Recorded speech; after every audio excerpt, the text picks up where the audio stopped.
బాధ్యతగా నేను పిలిచా, ప్రతి వారం పిలుస్తానే ఉన్నా. ఎవరి రక్షణ వాళ్ళదే. నేడే రక్షణ దినం, ఇదే అనుకూల సమయం. ఇక తడవు చేయటం ఎందుకు? బాప్తిస్మం పొంది పాపాలు కడిగేసుకొని దేవుడు కోరినట్లు ఆయన కొరకు సిద్ధమవు అని పిలుస్తా ఉన్నా. ఇక నా తప్పు లేదు. నువ్వు మారటం, మారకపోవటం, జీవితాన్ని ఏసై చేతికి అప్పచెప్పటమా లేదా నీ చేతుల్లోనే పెట్టుకోవటం అనేది నీ ఇష్టం. నాకు సంబంధించిన విషయం కాదు అది. లెక్క నీదే, జవాబు నీదే, రేపు లైఫ్ నీదే. కాబట్టి అన్న, నేను సిద్ధపడ్డాను. ఇప్పటికే బాప్తిజం పొందున్నాను. చేతులు ఎత్తండి పొందిన వాళ్ళందరూ. రైట్. ఈ చేతులు ఎత్తిన వాళ్ళందరూ యేసయ్య రెండవ రాకడ ఒకవేళ ఈ క్షణాన జరిగితే అలాగే ఎత్తపడతారు వాళ్ళు. ఎందుకంటే వాళ్ళు తెలివిగా పాపదోషాలన్నీ కడిగేసుకొని పరిశుద్ధపరచబడ్డారు. మరి మీ సంగతో, చేతులు ఎత్తలేకపోయిన వాళ్ళ సంగతో ఆలోచించుకొని ముగింపు గల్ల ఒక నిర్ణయానికి రండి. ఇకపోతే మిగిలిన వాళ్ళందరి సంగతి చెప్తున్నాను నేను. మనం ఏం విత్తుతామో ఆ పంటనే కోస్తాం అన్న సంగతి మీరు దృష్టిలో పెట్టుకోవాలి. అంతేకాదు, రెండవది, ప్రభు కొరకు మనల్ని మనం అప్పజెప్పుకొని ఆయన కొరకు, సమాజం కొరకు బ్రతకటానికి నిర్ణయించుకోవాలి.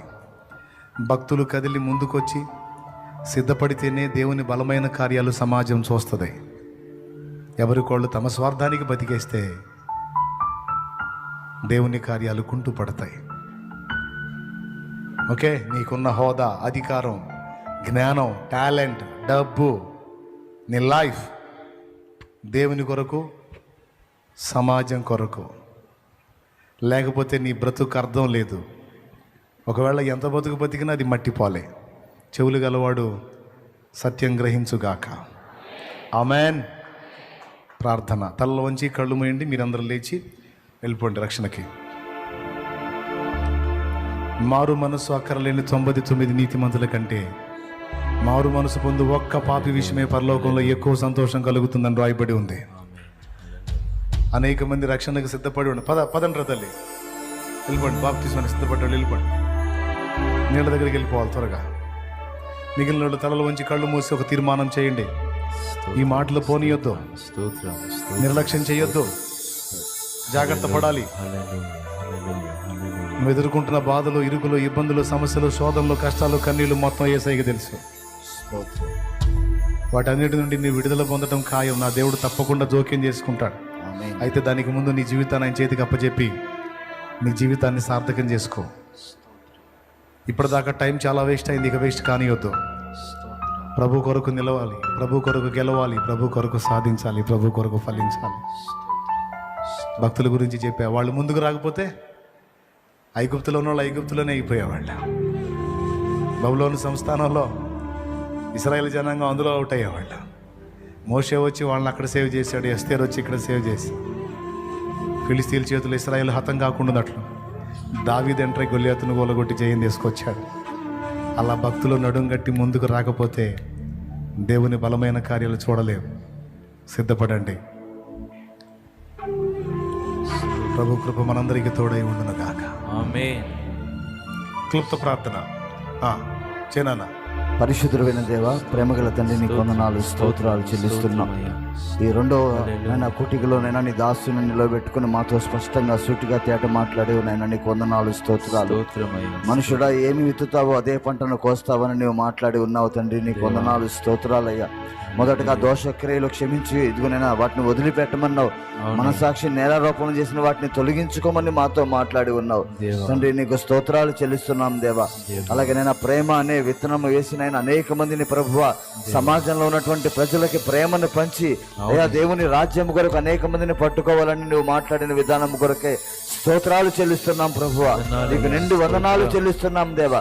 అలాగే నైనా ప్రభువా, దేవుని కొరకు అప్పగించుకొని ప్రభువా, సమాజాలు పాడైపోతున్నాయి, నశించిపోతున్నారు, వారి కొరకు అప్పగించుకొని నైనా ఆత్మలు రక్షించడానికి సహాయము చేయి ప్రార్థన చేస్తున్నాం తండ్రి, నీ వందనాలు. మోషే ఒక్కడు అప్పగించుకున్నాడు నైనా, ఇశ్రాయేలు జనాంగాన్ని మొత్తాన్ని నీవు కాపాడి నడిపించావు తండ్రి, నీకు స్తోత్రాలయ్యా. ఎస్తేరు తన జాతి కొరకు నైనా ఉపవాసం ఉండి ప్రార్థన చేసినప్పుడు నైనా యూదులు మొత్తం కాపాడబడ్డారు దేవా. ఇదిగో నన్ను ఈ రోజు కూడా నేను అనేక మంది నైనా నీ కొరకు నిలబెట్టడానికి సహాయము దయచేయండి. అయ్యా నీకు అప్పగించుకోవటానికి సహాయము దయచేయండి. సహాయము నీ సువార్తను ప్రకటించుకోవటానికి సహాయము దయచేయండి. అనేక మంది నాయన సేవ కొరకు సమర్పించుకోవటానికి Yes. సహాయము దయచేయండి. సహాయము అయ్యా ఇదిగో నీ పని కొరకు అనేక మంది రేపబడాలి తండ్రి. Amen. Amen. సమాజాలు దీవించబడాలి తండ్రి. Yes. ఒక వ్యక్తిని కొరకు అప్పగించుకుంటే సమాజాలు దీవించబడతాయి తండ్రి. దేవా ఇక్కడ ఉన్న బిడ్డలు మీరు లేవనెత్తండి దేవా. స్వార్థపూరితమైన జీవితం కొట్టివేయండి అయ్యా. మా కోసం మేము బతకడం కాదయ్యా. స్వార్థపూరిత జీవితం పోవాలయ్యా. నీ కొరకు బ్రతకాలి దేవా. అయ్యా అనేక మంది నీ కొరకు తీర్మానం చేసే కృప దయచేయండి. స్వార్థం కోసం కాదు, సువార్త కోసం సువార్త కోసం బ్రతకాలి దేవా. యేసు నామములో అనేక మంది దేవుని కొరకు లేపబడుదురు గాక. ఆయా ప్రాంతాల్లో నుండి లైవ్ లో చూస్తున్న వారు, జూమ్ లో వింటున్న వారు కూడా ప్రభువా, ఆయా ప్రాంతాల్లో ఉన్నవారు కూడా నీ కొరకు అప్పగించుకోవడానికి సహాయము దయచేయండి. ఎంతమంది అయితే బాప్తిస్మానికి తీర్మానం చేసుకున్నారో వారు రక్షలోకి నడిపించబడుతుండగా వారు కూడా నీ పనిముట్లుగా అవుదురుగాక. సహాయము దయచేసి ఎన్నో ఉపదేశంనైనా మా హృదయాల్లో నీరు కట్టి ఫలింపును దయచేయమని యేసు నామములో ప్రార్థించి అడిగి వేడుకొనుచున్నాము తండ్రి. ఆమేన్.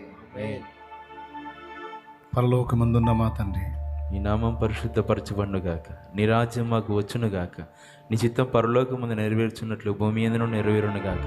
నేడు మాకు కావలసిన అనుదిన ఆహారం మాకు దయచేయండి.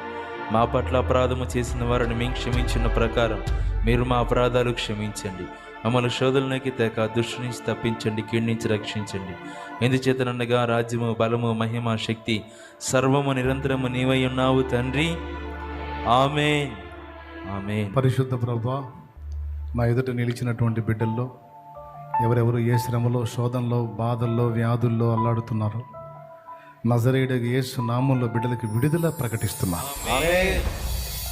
స్వస్థత కలగాలి. ఆర్థిక సమస్యల్లోంచి, అప్పుల బాధల్లోంచి, కేసుల్లోంచి, ఇతరత్ర ప్రాబ్లమ్స్ నుంచి విడుదల కలగాలి. వారి కొదువైన వాటిని దయచే. సంతు లేని వారికి సంతానం అనుగ్రహించు. జాబ్స్ లేని వారికి జాబ్స్, ఉన్నత హోదాల్లోకి తీసుకెళ్ళి ఎవరు ఏ స్థితిలో ఉన్నా నాయన నీ కొరకు వాడబడే ధన్యకరమైన జీవిత అనుభవం దయచే. మా స్వార్థానికి మేము బతకడం కాదు, మా కోసం మేము బతికింది, మా కోసం మేము తిన్నది, మేము కట్టింది అంత మట్టిపాలే ప్రభా. ఇతరుల కోసం బ్రతికింది నీ గ్రంథంలో లిఖితం అవుతుంది, దానికి శాశ్వత ప్రయోజనం ఉంది. ఇతరులకు చేసింది నీకు చేసినట్టే నువ్వు స్వీకరిస్తావు కదా ప్రభు. నీ బిడ్డలు తీర్మానించుకొని సిద్ధపడి ఉండగా వారిని బలపరచు. వారి ఇతరులకు సేవ చేయనట్లు వారికి ఆరోగ్యం ఇవ్వు, సమృద్ధినివ్వు, జాబ్స్ ఇవ్వు, హోదానివ్వు, సేవకు పిలుపునివ్వు. నీ బిడ్డలను అన్ని విధాలు ఆశీర్వదించు. వారి చేతను ఉంచబడిన నూనె కూడా నీ శక్తితో నింపి దాన్ని వినియోగించి రోగులకు అది రాసి ప్రార్థించినప్పుడు స్వస్థత కలగడానికి సహాయం చేయి. స్వస్థత కలగడానికి సహాయం చేయి. స్వస్థత కలగడానికి సహాయం చేయి. అద్భుత కార్యములు చేయండి, ఆశ్చర్య కార్యములు చేయండి, గొప్ప కార్యములు చేయండి. కృపతో జ్ఞాపకం చేసుకుని ఈ విషయమై జవాబు దయచేయండి. తిరిగి వెళ్ళనై ఉండగా క్షేమకరమైన ప్రయాణాలు దయచేయండి. ఎక్కడ ఎవరు ఏ కీడులో, ప్రమాదంలో పడకుండా కాపాడు. సురక్షితంగా ఇంటికి చేర్చు. నా ప్రభా, ఏది తక్కువ కాకుండా నువ్వే సహాయం వచ్చి స్తుతి మహిమ నీకు చెల్లిస్తూ యేసు నామములో ప్రార్థిస్తున్నాం తండ్రి. మన తండ్రి అయిన దేవుని ప్రేమ, ఆయన ప్రియ కుమారుడు మనందరి ప్రాణ ప్రియుడైన యేసయ్య శాశ్వత నిత్య కృప, పరిశుద్ధాత్మతోడి మనోహర దివ్య సహవాసం, సమాధానం, సమృద్ధి, జీవం సమకూడిన మనకు సకల పరిశుద్ధులకు, సార్వత్రిక సంఘమంతటికి, లైవ్ ద్వారా, జూమ్ ద్వారా వీక్షిస్తున్న బిడ్డలకు అందరికీ సదా తోడై మనందరూ నిత్యత్వంలో చేరు పర్యంతం మనల్ని నడిపించుగాక. ఆమేన్.